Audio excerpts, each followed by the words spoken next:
Hello everyone, this is Anjali and welcome back to my channel Korean Drama Explanation।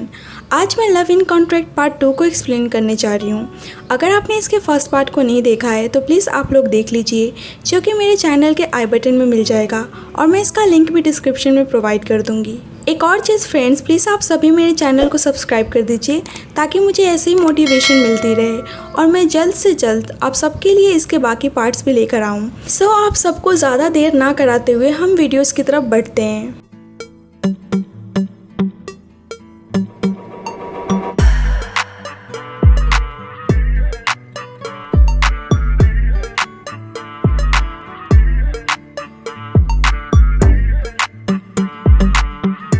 Love in contract part 2 की शुरुआत सेंगुन से होती है, जो अपने अकाउंट से ह्यूज अमाउंट अपनी केयर टेकर मिस मिहो को ट्रांसफ़र करती है।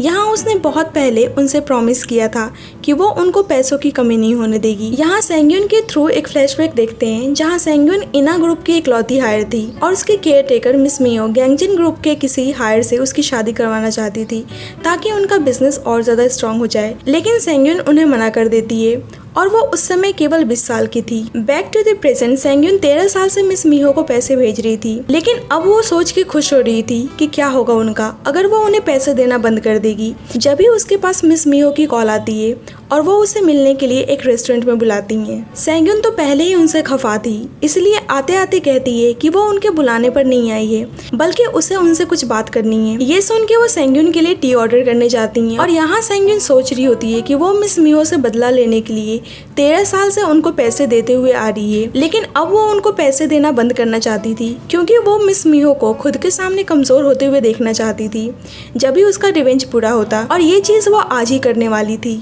मिस मिहो उसकी फेवरेट टी लेकर उसके पास आती हैं, जो उन्हें आज भी याद था, और वो उससे कहती है कि अब वो उसे पैसे सेंड ना किया करे, जिससे सेंगुन हैरान हो जाती है और उसका प्लान फेल होते हुए नजर आता है। मिस मिहो बताती है कि अब उन्हें उसके पैसों की ज़रूरत नहीं है, जिसे सेंगुन कहती है कि 13 साल से बिना कुछ सोचे वो उससे पैसे लेते हुए आ रही हैं, लेकिन आज वो उसे ऐसे जताने की कोशिश कर रही हैं जैसे वो उनकी फिक्र नहीं करती है।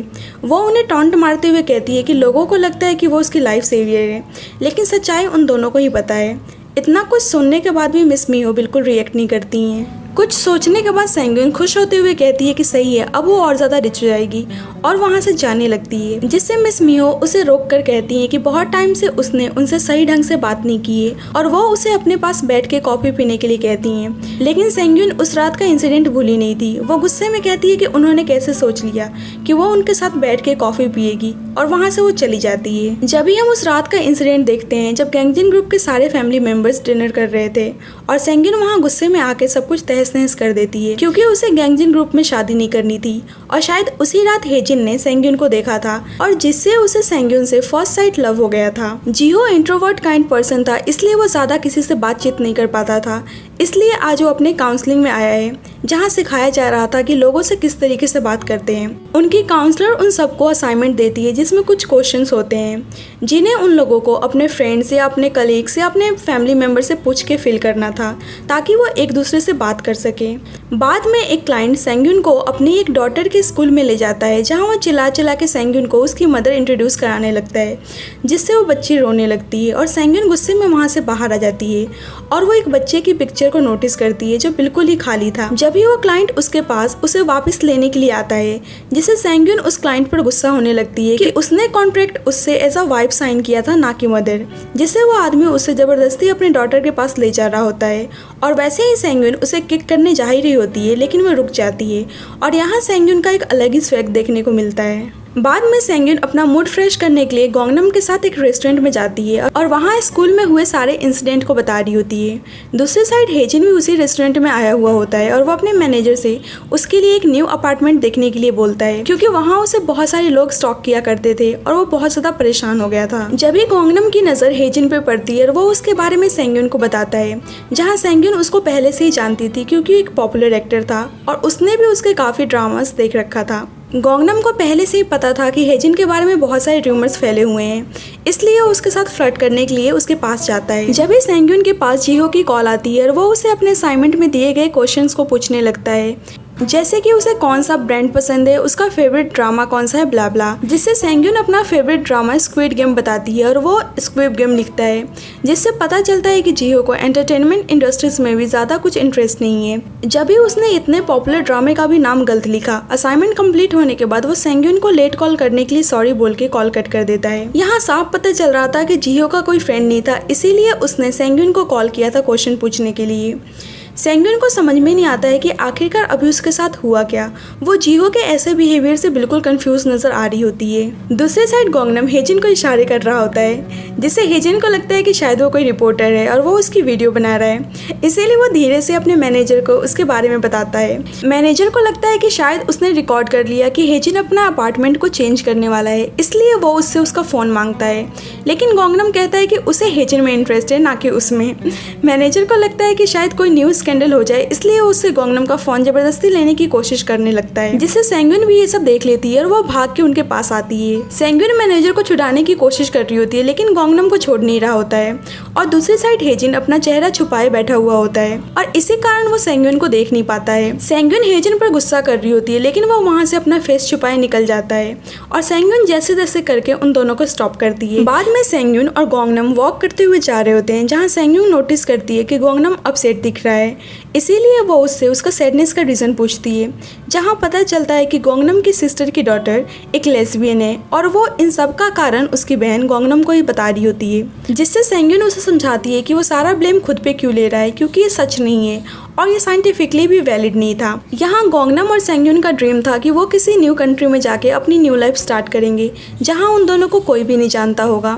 सेंग्यून चाहती थी कि कोई उसे ऐसा पार्टनर मिले जो उससे बहुत ज़्यादा प्यार करे और जहाँ उसे मैरिज की रिक्वायरमेंट ना हो, क्योंकि वो शादी कर कर के थक गई थी। जब दोनों घर पहुँचते हैं तो सेंग्यून के पास मिस मीहो का मैसेज आता है कि अब वो अपना नंबर यूज़ नहीं कर रही हैं और उन्होंने उसका नंबर भी डिलीट कर दिया है। ये मैसेज पढ़ के सेंग्यून गोंगनम से कहीं दूर जाने के लिए कहती है, जिससे गोंगनम उसे कनाडा जाने के लिए सजेस्ट करता है। सेंग्यून मिस मीहो को कॉल कर रही होती है, लेकिन स्विच ऑफ बता रहा होता है और जिससे वो फ्रस्ट्रेट होकर कनाडा जाने के लिए सहमत हो जाती है। लेकिन गोंगनम को समझ में नहीं आ रहा था कि वो दोनों कनाडा जाके करेंगे क्या, जिससे सेंग्यून उसे अपना सारा अवार्ड्स दिखाती है जो उसे मल्टी टैलेंटेड होने के लिए मिला था। जब भी गोंगनम सेंग्यून को मिस्टर पेमेंट की याद दिलाता है, क्योंकि सेंग्यून ने उसे अपने रिटायरमेंट के बारे में नहीं बताया था। सेंग्यून सोचती है कि उसने अपने सबसे बेस्ट क्लाइंट को इस बारे में बताना कैसे भूल गई, जिससे गोंगनम उससे कहता है कि सही में तुम भूल चुकी थी या तुम मिस्टर पेमेंट को अपना रियल हस्बैंड समझने लगी हो।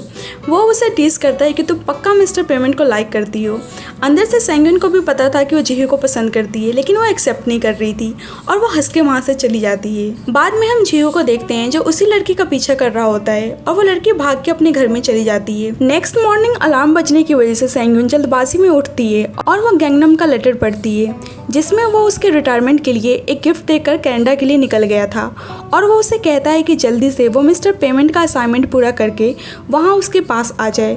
रात में वो जिहो के साथ डिनर करने के लिए जाती है और उससे बात करने की कोशिश कर रही होती है और उसकी फूड की तारीफ करती है, लेकिन उसमें हिम्मत नहीं हो रही होती है कि वो अपने रिटायरमेंट के बारे में कैसे बताए। यहाँ पता चलता है कि हेजिन भी इसी अपार्टमेंट में 3rd फ्लोर पे रहने आने वाला है और जिहो 2nd फ्लोर पे रहता था। सेंग्यून कॉल करके सारी बातें गोंगनम को बताती है। गोंगनम को पता था कि वो उसे लाइक करती है, इसीलिए वो उसे समझाता है कि वो अपने पर्सनल चीज़ों को अपने काम के बीच में लेकर ना आए और वो उसे कहता है कि जल्दी से वो उसे सच बता दे। आज संडे होता है और सेंग्यून आज का दिन खुद के साथ स्पेंड कर रही होती है। हम देखते हैं कि गोंगनम ने उसे एक ब्यूटीफुल कार गिफ्ट किया है और वो उसे देखकर खुश हो जाती है और कार ड्राइव करती है और कुछ पल खुशी के अपने साथ अकेले बिताती है। मंडे को वो फिर डिनर पर जिहो के पास जाती है, लेकिन वो उसे कुछ नहीं बोल पाती है। वेंसडे को अगेन हम उसे उसके साथ ही देखते हैं, लेकिन उसे लगता है कि शायद जिहो बीमार है, इसलिए वो सोच रही होती है कि वो एक बीमार पर्सन को कैसे हर्ट कर सकती है। वो उससे पूछती है कि कहीं वो बीमार तो नहीं है, जिससे जिहो कंफ्यूज हो जाता है और सोचता है कि वो ऐसे क्यों बोल रही है। यहाँ साफ पता चल रहा था कि सेंग्यून जिहो को बताना नहीं चाहती थी, इसीलिए वो कोई ना कोई बहाना ढूंढ रही थी। फ्राइडे को अगेन वो डिनर पर जाती है और वो उसे गोंगनम की बातें याद आती है, जो उसे बोल रहा था कि वो उसके प्यार में पड़ चुकी है। नेक्स्ट डे सेंग्यून सोच रही होती है कि उसने उस रात भी जिहो को अपने रिटायरमेंट के बारे में नहीं बताया, इसलिए वो थोड़ी अपसेट दिख रही होती है। और जब भी उसके पास उसी क्लाइंट की कॉल आती है जो अपने डॉटर के स्कूल में उसको लेकर गया था और वो उससे माफ़ी मांगता है और उसे दोबारा वहाँ चलने के लिए कहता है, लेकिन सेंग्यून साफ मना कर देती है क्योंकि उसका बिजनेस कॉन्ट्रैक्ट वाइफ का था, ना कि मदर का। रात में हम जिहो को देखते हैं जो काउंसलिंग के बाद घर जा रहा होता है और वो न्यूज़ सुन रहा था जहां हमें पता चलता है कि जिस लड़के का उस रात वो पीछा कर रहा था वो लड़की मर चुकी थी और किसी ने उसको चाकू से स्टैब करके मार दिया था। ये न्यूज़ देख के जीहो थोड़ा सस्पिशियस नजर आता है। बाद में गोंगनम सेंगयुन को कॉल करके समझाता है और वो जीहो के घर डिनर पर जाती है और वो उससे बात करने की कोशिश करती है और वो एक पोएम की लाइन सुनाती है ताकि वो बात को स्टार्ट कर सके, जिससे जीहो आगे उस पोएम को एक्सप्लेन करने लगता है और बताता है कि वो उसका फेवरेट पोएम है।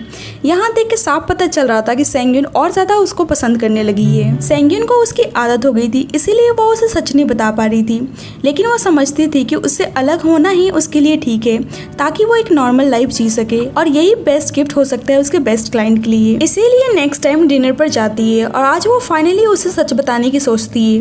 वो जीहो से डिवोर्स लेने के बारे में बात करनी चाह रही होती है कि जीहो कहता है कि हम डिवोर्स ले लेते हैं और हम इस मैरिज को एंड करते हैं। ये सुन के सेंगयुन हैरान और परेशान हो जाती है क्योंकि उसने कभी भी एक्सपेक्ट नहीं किया था कि उसे जीहो से ऐसा कुछ सुनने को मिलेगा। और ये एपिसोड यहीं पे एंड हो जाता है। एपिसोड के एंड में हम एक एपिलॉग देखते हैं। आज संडे का दिन होता है और सेंगयुन कुछ पल खुद के साथ बिता रही होती है और वो पेपर्स पे बहुत सारे स्टार्स बनाती है और वो उसी स्कूल में जाती है जहाँ उसने एक ब्लैंक पिक्चर देखा था। वहाँ जाके वो उन स्टार्स को उस पिक्चर पे पेस्ट कर देती है और उस पिक्चर को कंप्लीट कर देती है। और जब भी उसके पास वही बच्ची आती है जिसके फादर के साथ सेंगयुन उसकी वाइफ बनकर आई थी, सेंगयुन उस बच्ची को देखकर खुश हो जाती है और कहती है कि वो उसके डैड की बेस्ट फ्रेंड है।